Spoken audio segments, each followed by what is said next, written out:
Good morning mga kananay! Kumusta po kayo? Ayan, nagluluto si kananay ng pork broccoli. Ayan. Ayan, ganun po siyang halong karne ng baboy. Ayan. Halo-haluin lang po ng konti. Tapos maya lang, maluluto na rin po siya. Madali lang kasi maluto tong gulay na to. Ayan. Mga ilang minuto na lang, kakain na naman tayo mga kananay. Ayan o, sarap ng gulay.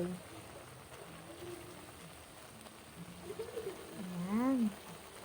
Fresh na fresh yung ating broccoli. Ayan siya oh. Ayan, malapit na po siyang maluto. Mga ilang minuto na lang or segundo na lang siguro. Ready for serving na po siya mga kananay.